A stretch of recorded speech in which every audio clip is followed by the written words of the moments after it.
very much everyone in the room for your patience while we worked out the technological scuffle.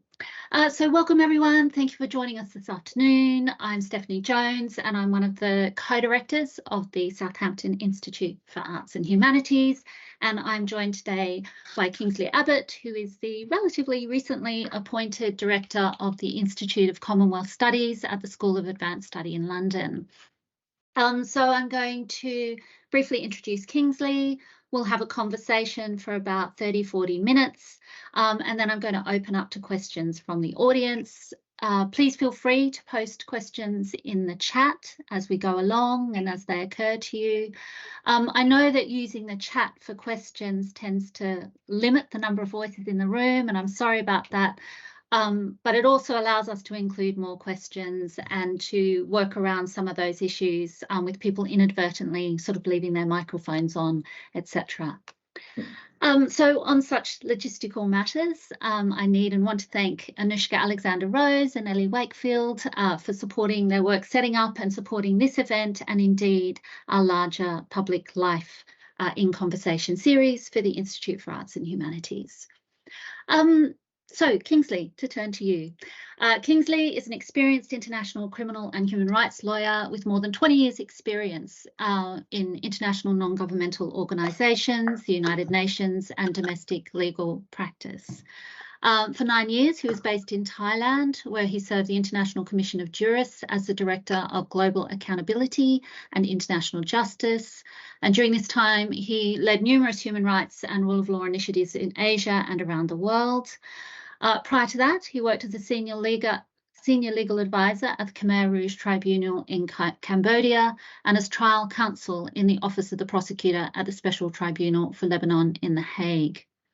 He started his career in his home country of Aotearoa, New Zealand, where he mainly practiced as a criminal barrister under a leading King's Counsel. So that's the very formal, obviously read from a web page introduction. But of course, what it gives us a sense of is New Zealand, Lebanon, Thailand, Cambodia, and now, Kingsley, you're in London, in England, in what seems to be quite a different kind of job to the sorts that you have done before.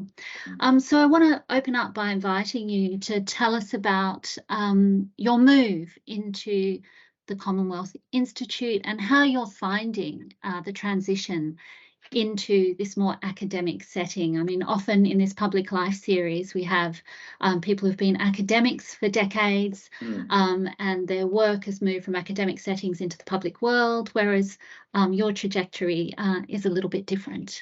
Yeah.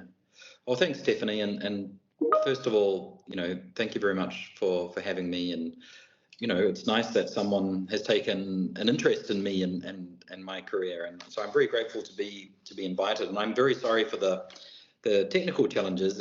I'm sure they were at my end, and I couldn't figure them out. But I'm on my phone, and I have 100% battery, so I'm feeling optimistic.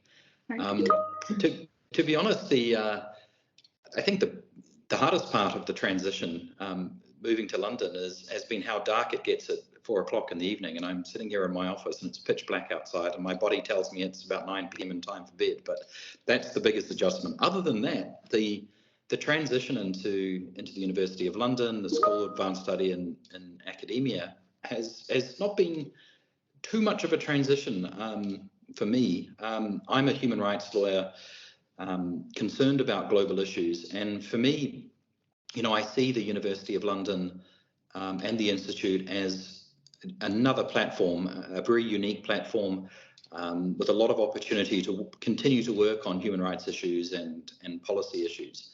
And what it really does is it provides, a new set of collaborators and partners, academics, students, and also access to policymakers and government officials. And I think there's huge potential here at the Institute to inspire students and to harness the power of academia.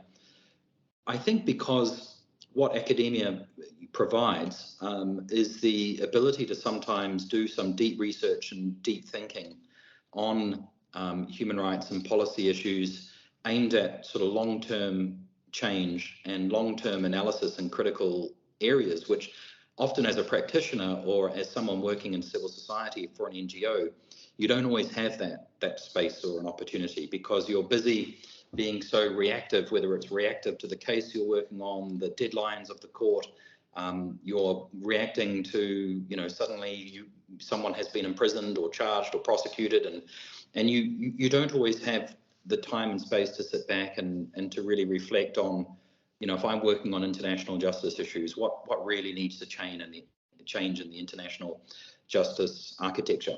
And so I think that, the best kind of team to work on these sorts of issues is a diverse team from many different backgrounds. And I think there's real potential in partnerships between civil society, human rights defenders, academics, policymakers. I think each of us have different pieces of the puzzle.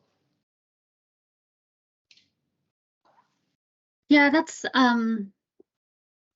that's really interesting, because what you've really highlighted there, or sort of amplified, is this idea of a different pace of working. So the same issues, but greater kind of capacity to reflect and greater capacity to do a lot of careful team building. Can I get you to talk, I suppose, and you also mentioned this idea of what might need to change in the architecture of the international justice system, which obviously is something that you've experienced in lots of different contexts. Can I ask you about a little bit about where you think sort of the international justice system is kind of getting it right, but also where there might be room for change, and how that research might put, I suppose, some pressure on that change? Yeah. That's a really interesting question. The international justice system, I think, and the issue of impunity for serious human rights violations, how to combat them, how to provide better access to justice for victims is hugely topical at the moment. We have conflict in Europe and the Middle East, not just between Israel and Palestine, but also in Yemen and Syria and all over the world. And so there is a lot of work being done on rethinking the international justice architecture. And, there's a lot of work that still needs to be done at the national levels, strengthening the rule of law, strengthening institutions inside countries to provide access to justice for victims, also at the regional levels. But there's a lot of, although the global situation on justice issues and many issues at the moment is frankly quite grim, civil society, victims' representatives, lawyers, NGOs, remain very committed, passionate, and quite creative as to how to continue to strengthen the international justice architecture. And, although the current architecture seems to be lacking in many ways, and in some ways it is, the first point I always make is the fact that it exists at all is something of a miracle. I mean, the fact that we have an international criminal court, an international court of justice, and now a relatively robust body of jurisprudence of international law and international criminal law and international humanitarian law and international human rights law.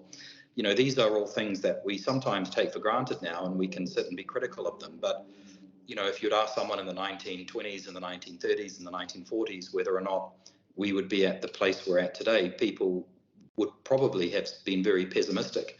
The Nuremberg trials, the Tokyo trials after the Second World War, and then the Tribunal for Rwanda, Yugoslavia in the 90s, and then the Permanent International Criminal Court were all created during this sort of very unique moment of global optimism.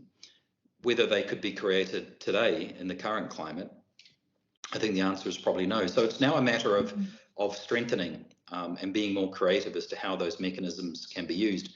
And, it's not all negative. I mean, we are seeing, the growth of the use of universal jurisdiction around the world, where states are taking up the challenge of prosecuting perpetrators and seeking justice for victims when neither the perpetrator nor the victim is from the country where they're being investigated and prosecuted. We're seeing a lot of, sophisticated civil society organizations and NGOs increasingly collecting evidence, documenting violations, monitoring situations with a much greater degree of commitment. And when I say commitment, I mean a greater degree of sophistication and solidarity than we saw 20, 30 years ago. And civil society is getting stronger and stronger and better equipped. We're also seeing the rise of, UN bodies like the UN Human Rights Council stepping up to the challenge, where a country hasn't ratified the Rome Statute, but the UN Security Council won't refer a country to the ICC. We're seeing the Human Rights Council creating these specialist mechanisms, like the investigative mechanism for Myanmar, the investigative mechanism for Syria, and increased use of the International Court of Justice in very creative ways. And so we're now witnessing less of sort of a rigid framework of international justice with the ICC at the top, and more of what people describe as an ecosystem of justice, where there are all kinds of roles for many different partners, whether it's states taking universal jurisdiction cases, lawyers bringing strategic litigations before the ICJ, investigative bodies, and also the increasing sort of sophistication of NGOs looking for opportunities for justice. So, in fact, the situation is a lot more positive than it seems at sometimes, although, as we know, a huge amount of work still to be done.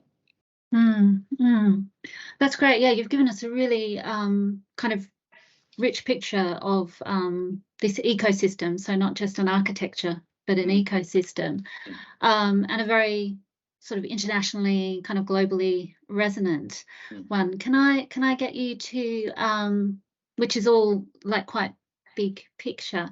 Yeah. Could I invite you to speak a little bit, sort of more personally, sure.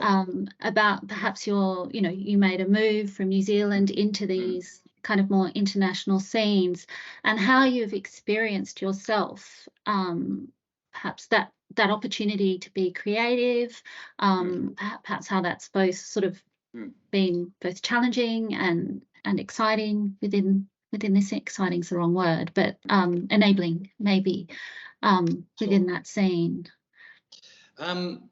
The transition from being a domestic criminal lawyer in New Zealand to joining the United Nations and working at some of the international tribunals were really formative experiences, to not just look at investigating and prosecuting and defending perpetrators of domestic crimes like I did in New Zealand, but also once you join one of these international tribunals, and I was first posted to Cambodia, where I was living and working in Phnom Penh, the capital city of Cambodia, on crimes committed by the Khmer Rouge in the 1970s. So surrounded by Cambodian friends, eating Cambodian food, living inside the Cambodian society, and also working alongside not just other lawyers and other prosecutors who knew the law because it was New Zealand and it was a mature jurisdiction, but working alongside lawyers and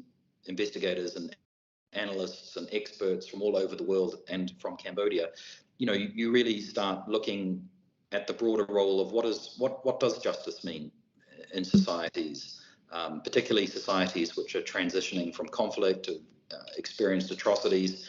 And, it causes you to pause and reflect on, both the limitations and the opportunities that justice presents. I mean, one of the common questions we often got asked as lawyers working inside the Khmer Rouge Tribunal was, is this value for money? Is this worth it? Or is this all a big waste of time? And then that causes you to reflect and say, well, how do you measure what justice is worth? And is it a quantitative or a qualitative measurement? And, what do the Cambodian people think? And, and if you ask 10 Cambodians, sometimes you might get 10 different answers. And so, there isn't sort of a singular view on that, but it caused you to reflect on it. But I think it was really my transition from domestic and international legal practice into human rights advocacy 10 years ago, when I joined the International Commission of Jurists and their Asia and the Pacific office in Bangkok and Thailand.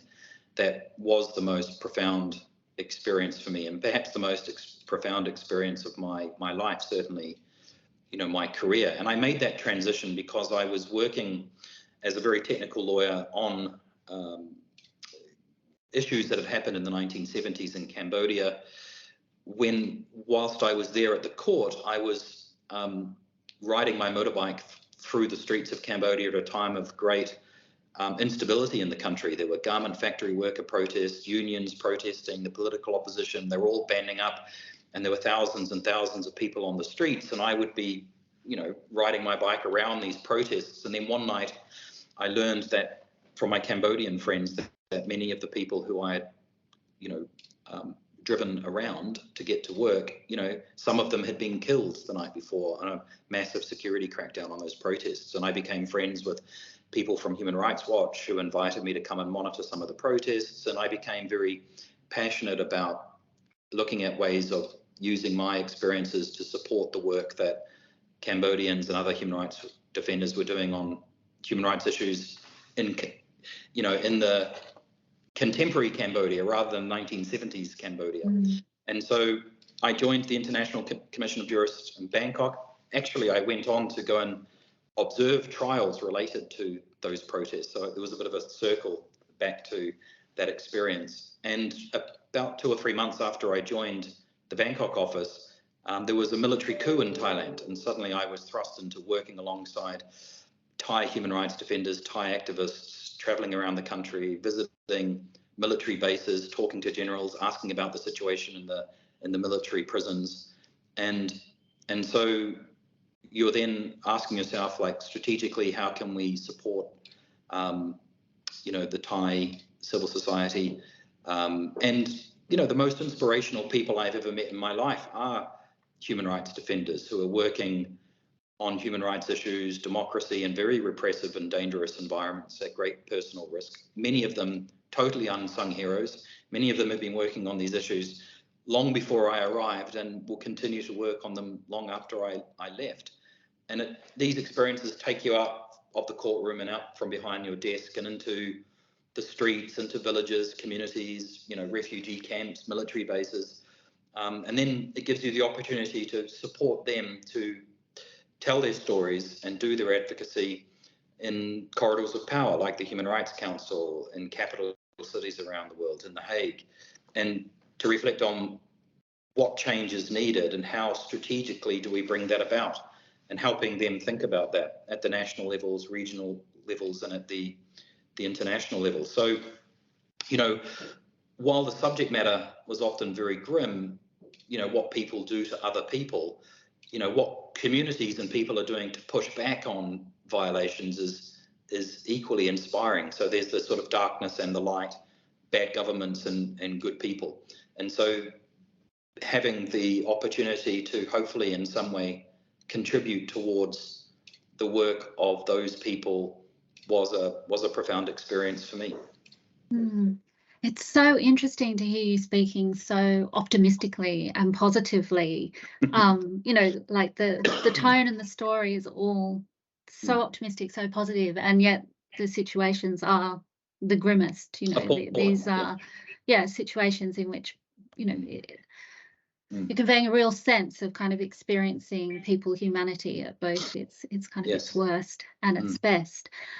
And in terms of those encounters with the large kind of operation within the large architecture, as well as those kind of more intimate kind of relationships with workers and kind of lawyers on the ground, how important, I'm very conscious that one of the reasons that we're having this conversation now is because it's the 75th anniversary of the Universal Declaration of Human Rights. How important is the text, the kind of fact of those human rights instruments to sort of what is going on? So we've got this beautiful, in many ways, I mean, a lot of people, it's a site of really productive criticism and tussling, but also has a kind of poetics to it, this text. And then you've got it kind of being translated onto the ground. Can you talk a little bit about that? It's a good question, because, if you'd asked me this as a student at university, you know, the Universal Declaration of Human Rights was a beautiful document, but it's just a document, right? But, you know, I firmly believe that the Universal Declaration of Human Rights is perhaps the most important document produced in the last 100 years. You know, and one only has to read the preamble to be very inspired, as you and I have talked about, you know, previously, Stephanie. And I recommend everyone goes back and reads the preamble. And, you know, I have written down here in front of me just a few sentences from it by way of example. It says, whereas it is essential if man is not to be compelled to have recourse as a last resort to rebellion against tyranny and oppression, that human rights should be protected by the rule of law. And, you know, it's an effort to frame and write down for all of humankind our shared values and the rights that people have and the obligations that states have. And that's a huge achievement. And it is much more than just another text that gets lost amongst many other texts. You know, anyone who's ever had anything to do with the UN system knows that a lot of words get produced, but this is different, and it's come to life in every part of the world. You know, and I've seen this up front firsthand, where people, no matter what their background or their faith or their culture, they have something objective to hold on to that didn't exist previously. And later, when these, you know, rights were captured in legally binding treaties, they also became, you know, not just words on a page. They were things that you could go to the court for and demand. You could demand that your rights be protected, and you can demand redress when they were violated. And very powerfully, what this means, and this is what we used to do and what I still do, and what millions of people around the world are doing, is that when you go into any country, whether it's in Asia or Africa or Latin America or anywhere else, and demand your rights, you can demand them irrespective of, you know, any other kind of values that people argue are more important in that region, because the state itself has agreed to be bound by these treaties. So the International Covenant on Civil and Political Rights and the International Covenant on Economic, Social and Cultural Rights have been ratified both by most countries in the world, and they are legally binding treaties. So the Universal Declaration of Human Rights was just a declaration, but it led to these legally binding treaties. And now there's a whole family of human rights treaties which, you know, can be ratified, and people can go to court demanding that their rights under those treaties, you know, be recognized. And, you know, they've been, the language of these rights have been copied into many constitutions around the world. You know, there's a copy of them outside my door here in my office at the University of London. And when I was unpacking my shipment from Thailand just last week and opening up my boxes in my apartment, I found a copy of the Universal Declaration of Human Rights copied into, translated into the Khmer language, the language of Cambodia. And, you know, the power of the Declaration and these treaties can't be overstated. You know, they really reflect the first principles, or the bedrock on which the relationships between states and people should be built. And it's also they provide an objective lens through which to examine and frame many of the atrocities that we're still seeing around the world. But I think, you know, when I was working on human rights issues every day, you know, week in, week out, month in, month out, over those years with human rights defenders all over the world, you know, we were often referring to the International Covenant on Civil and Political Rights. We were often referring to these human rights treaties. But, you know, as someone once said, states don't just give you your rights. You know, states aren't going around handing them out. You have to demand them. And so, you know, and there's a struggle for human rights around the world. And in some places, the struggle for human rights, you know, is dangerous. And, you know, the Universal Declaration for Human Rights, one of its other legacies has been the massive growth of civil society, you know, victims, representatives, you know, women's rights groups, indigenous rights groups, pro-democracy activists. You know, millions of people all over the world have rallied around the Universal Declaration of Human Rights as a rallying centerpiece. And, you know, going back to first principles is sometimes important when the world seems, complex and where the challenges seem grave, it's sometimes important to go back to first principles. And, you and I have talked previously about how I had that, experience in Cambodia when I worked at the Khmer Rouge Tribunal, where I was used to sitting down at a table looking at complex legal issues with a team of other New Zealand lawyers who had all been to the same university as me. We all agreed what the law was. Everybody generally had the same perspective. But we were in Cambodia, we were turning on the lights inside the Khmer Rouge Tribunal. I remember, being given a computer and going upstairs to an empty corridor and plugging it in and turning it on. And we were designing the court and, arguing about what the applicable law should be and what the procedure should be. But I wasn't doing that with just other New Zealand lawyers. I was working with lawyers from Argentina, from Texas, from France, from Cambodia, from Italy. And, I think in the first few weeks, every newcomer says, oh, but we should do this because that's how we do it in Italy. Or as I used to say, well, this is what we do in New Zealand. And people would look at me and say, who cares what you do in New Zealand? Do you even have any crime in New Zealand?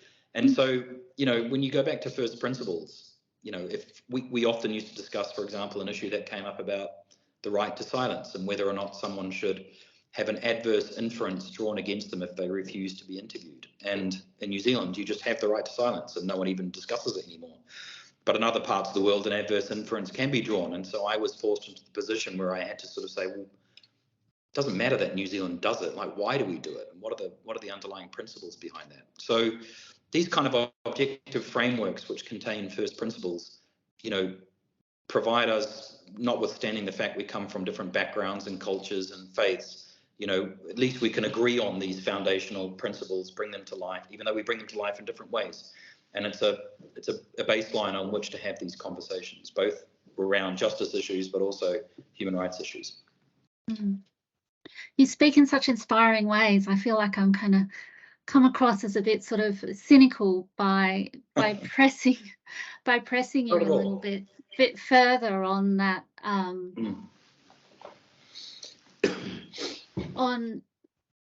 on how these things kind of roll out on the ground. Because something else we've spoken about, I suppose, is the certain kind of demand that the architectures of the system might place upon people to tell their story in a very particular way, articulate themselves in a very particular way, and having kind of access to the kind of narratives and stories that the law requires is quite a sort of big part, I think, of the scenes in which you work.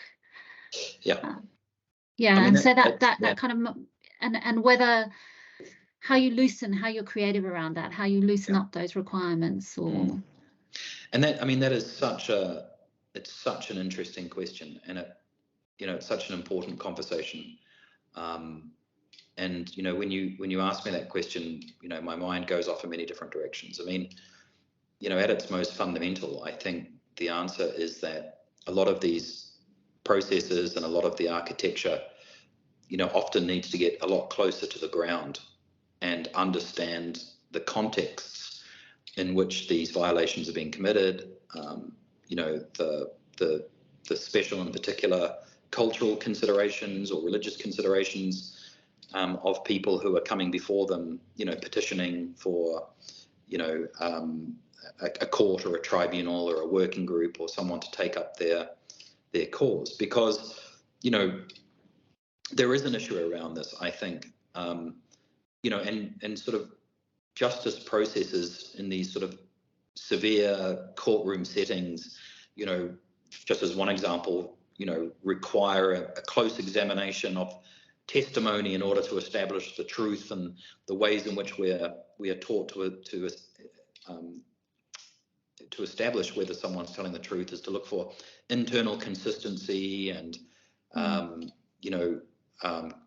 also external consistency, that someone may have been interviewed several times and each time they were asked this question they gave exactly the same description, the same dates, the same times, and therefore they must be telling the truth. And this sort of forensic examination of narratives, which some of us are trained to use when looking at people's stories, isn't always it's not always so simple when you are looking at stories that come from people from different contexts. And, you know, and I saw this often working in different parts of the world where, you know, there are sometimes cultural issues at play in the way in which we tell our stories and the way in which we communicate our narratives. You know, stories sometimes are not made up of hard, chronologically ordered facts. They can be impressionistic, or they can be collective stories. They can be the story of a group, or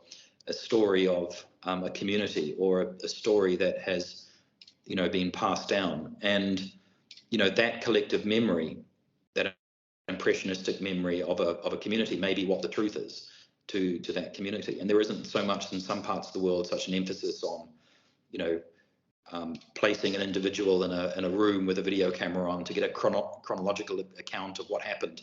You know, because, you know, when we used to go and interview people in Cambodia, just as an example, in the villages, you know, investigators would want to be able to sit down with a single villager to ask them what happened in their village in 1976, but the whole community would rally around and everybody would be chiming in, and, you know, everyone would be correcting each other, and that was a community effort to provide the investigator with the best version of that village's experience of the truth. And so I think that there is a real need, to go back to my first point, of justice processes getting a lot closer to the relevant context. And there is a challenge at the moment where the UN Human Rights Council is in Geneva, the International Criminal Court is in The Hague, the International Court of Justice is in The Hague. And, you know, I did a lot of work with, you know, Rohingya victims of atrocity crimes in Myanmar, meeting with them in the refugee camps in Bangladesh, where I would go and visit them. And, you know, the various justice processes that were underway around the world that were set up to help deliver them justice were taking place in Geneva, The Hague, Argentina, everywhere else but Asia. And they seemed extremely complex and extremely remote. And so we were always urging for these processes to get closer to the real stakeholders, which are the victims themselves. Just another reflection just on that point, because you really made me think about it, is I think there's an interesting conversation to be had about the way knowledge is transferred in the other direction as well. How do international human rights and justice processes and the framing and the language used impact on how affected people and victims think about their own narratives and their own stories? And I had experiences of that in Cambodia. And just to give you one example, if we have time, you know, one of my roles when I was a newcomer to the court, terribly inexperienced and naive, is we went to you know, villages all over the country where we were meeting with victims of the Khmer Rouge who had very clear memories about what had happened in their villages and who the perpetrators were. And in many instances, the perpetrators still lived in their villages, but the court was set up by agreement to only prosecute the senior leaders and those most responsible of the crimes committed by the Khmer Rouge. And so when we were asked, why is the court not prosecuting that guy who lives across the road from me, because I know that he was responsible for killing, you know, members of my family, you know, the answer from the court and people like myself, you know, were things like, well, you know, a lot of the perpetrators were children at the time. They were also victims. The real perpetrators were the architects of the genocide, those who set up the security centers, those who set up the policies, you know, brother number one, brother number two. And, you know, many of these people had never met or encountered these senior leaders, but they knew who the perpetrators were in their village. And then so the way in which these justice processes and these international actors were coming in and you know, causing them to rethink and reframe their own experiences, I think is also a very interesting conversation. Oh, yeah, I want to keep talking to you about sort of the role of sort of poetry and story and narrative in this scene, because it's so, and translation, of course, which obviously is just and concept huge, of justice. You know, yeah. When I stand in front of a field, because often it was out in the countryside with a blue tarpaulin with a microphone, and I stand up and I say, I'm here to talk to you about justice. I may be talking about a different thing to what, because justice, concepts of justice can differ. I think there's a universality around the feeling of being wronged and that people want justice, but the detail of that, I think, can be different. And it's an interesting thing. When I met with the Rohingya in the refugee camps in Bangladesh, and many of them were illiterate, and many of them had just come over the border from Myanmar into Bangladesh, and you asked them, what do you want? They always said first, we want justice. I mean, they didn't say we want justice from the International Criminal Court, the International Court of Justice, but they wanted justice. And so it goes back to those first principles. Justice is a universal feeling, I think. I'm tempted to kind of end on that note and move to Q&A, because it's such a thought-provoking kind of principled note to end on. But before we go to Q&A, I do want to sort of ask you more, I suppose, practical, sort of academic, administrative kind of question, I suppose, about the Commonwealth Institute. Sure. And what you want to do, what you want to achieve in kind of taking on that role. Sure. Well, I can be brief so we can go to the Q&A. I mean, the Institute of Commonwealth Studies is one of eight institutes inside the School of Advanced Study here at the University of London, and we're based in Senate House. And what we want to do is to make a contribution towards the world and respect for human rights, the rule of law, and democracy. And we hope to do that through supporting states, intergovernmental bodies like the Commonwealth Secretariat, and civil society around the Commonwealth and around the world, looking at ways in which we can address contemporary challenges facing the modern Commonwealth. And so we're looking at the moment at issues like promoting freedom of expression and digital rights, combating climate change, strengthening the rule of law, the impact of emerging technologies on international relations. And, we do this with a team of staff and academics. I mean, we have a master's and a PhD program here on understanding and securing human rights, and a large network of fellows from all over the world, which we're currently sort of adding to. And we're hoping, to bring together sort of great researchers to support them and bring people together to come up with human rights and policy solutions for these challenges, to inspire a new generation of students to enter the struggle, because I believe that working on human rights issues is urgent at the moment. And also, I think, looking at, over time, bringing on board some seasoned sort of late career practitioners and maybe diplomats and others to have an academic space to pause and reflect on their careers and lessons learned, and to share those back with the community over time. And actually that answer segues beautifully into our first question, which is Ada, who is actually seeking advice on those wanting to get into human rights, wanting to move into a career in human rights law, and whether one goes directly into that or whether it's best to get experience elsewhere. Right. Well, I could have a whole other conversation about human rights careers, which I'm more than happy to do on another occasion. But I think one of the challenges with the human rights path is that it's many and varied, and there's no sort of clear pathway into it. And the human rights landscape is vast. You could be talking about anything from working for your community at home, or a community somewhere else, or working for an NGO on a particular thematic issue, or working with an international NGO, or working for, say, Human Rights Watch or Amnesty, or looking at the UN system, working for the Office of the High Commissioner of Human Rights.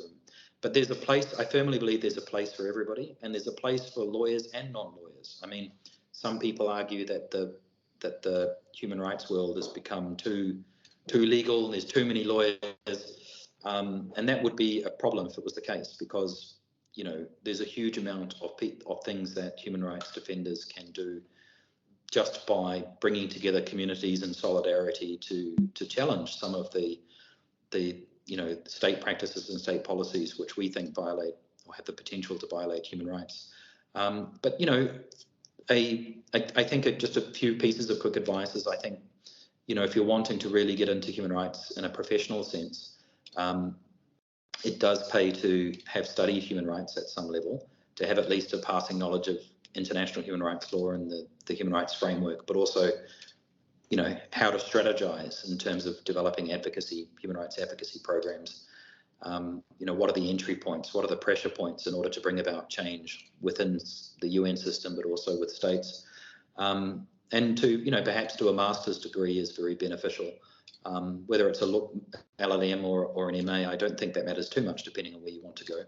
I think, secondly, a great thing to do is look for opportunities to do internships or other opportunities within inside NGOs or community groups or anywhere else to start, working alongside and receiving mentorship from people who, can give you advice in your career and help develop your own judgment and your own skills.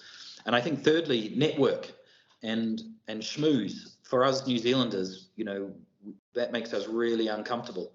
But you've got to remember that, there are a lot of people out there actively looking for opportunities, and as uncomfortable as it may be sometimes, and sometimes we have to unfortunately make ourselves a little competitive by getting known and meeting people, and I think sometimes it's really useful to try and identify somebody who has the kind of background or career that you would like to have. You think, oh, I like what that person's done, and I like the way in which they think and talk about human rights, and that's who I would like to be.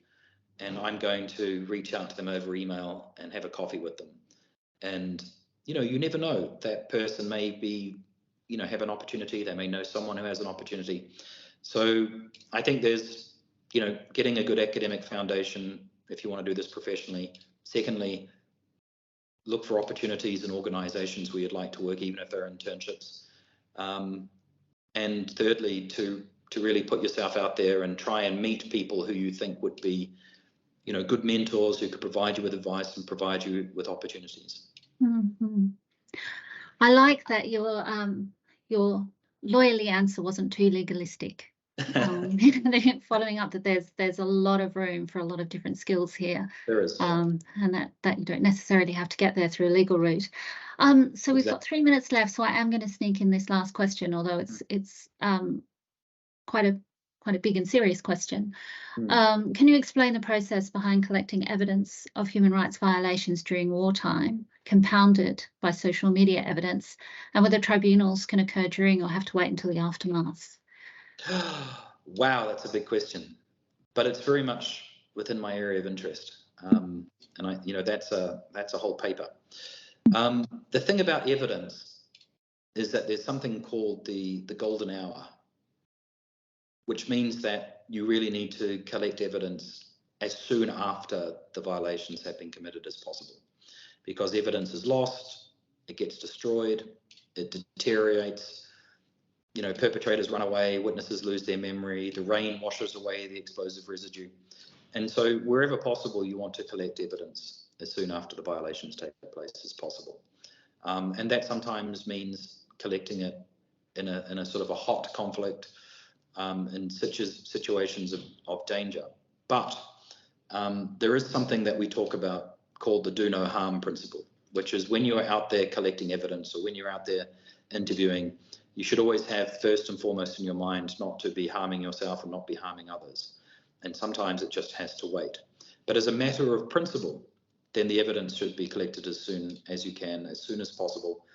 And, for it then to be collected in such a way that I think over time is useful for whatever your purposes are. Because when you collect information or evidence, you may be collecting it for more of a human rights documentation purpose for a human rights report. And then it should be collected to a certain reliable standard, of course. But if you're collecting it for accountability purposes, for use in courtroom settings or to provide to prosecutors or the International Criminal Court or others, then other considerations apply. But you know, there's a huge amount of thinking and work done about this issue. There's also issues around, you know, risks of the re-traumatization of victims, where, you know, you look at complex situations like the, you know, Ukraine at the moment, and you have dozens of states and NGOs and domestic legal bodies collecting and preserving evidence, and, you know, sometimes you know, there's a risk that the same person will be interviewed over and over again and re-traumatized in the doing of that, and so there's need for coordination and greater cooperation and the sharing of information amongst different bodies, sort of centralized coordination.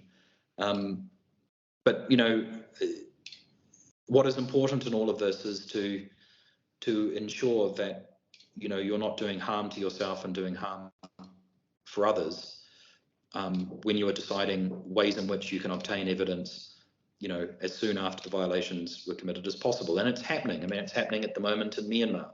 There's evidence being collected of the situation in Myanmar, which I'm very familiar with, even though the situation is still awful in the country and there's multiple conflicts still ongoing. The same is happening in Syria. There's evidence being collected in Ukraine. And I'm sure there's a tremendous amount of documentation and collection going on in other parts of the world and other conflicts where the situation has not cooled off as it had, for example, in Cambodia when we were collecting evidence 30 years later. But it's a huge question and a wonderful question, and really something that I'm quite passionate about, as you can tell, and could talk on much longer, but maybe we'll do that on another occasion. Yeah. Well, thank you so much, Kingsley. It's just been fascinating hearing you speak about sort of big structural issues, as well as your kind of personal investments, as well as these more conceptual matters. Really a wonderful way for the Institute to mark the 75th anniversary, but also to well, to welcome you, Thank you, I suppose, into your new role. One institute to another, or something like that. Thank you very much, everyone, for joining us today. I'm aware that we're at 2 minutes past 6, so I need to tie things up now. Anushka, thank you so much for posting advertisements of further upcoming Institute of Arts and Humanities events in the chat. Everyone here, please do look through those and see if you're interested in joining. And thank you very much, everyone. Yeah, thank you very much, Stephanie. Thanks, everybody. Hope to see you again soon. All the best.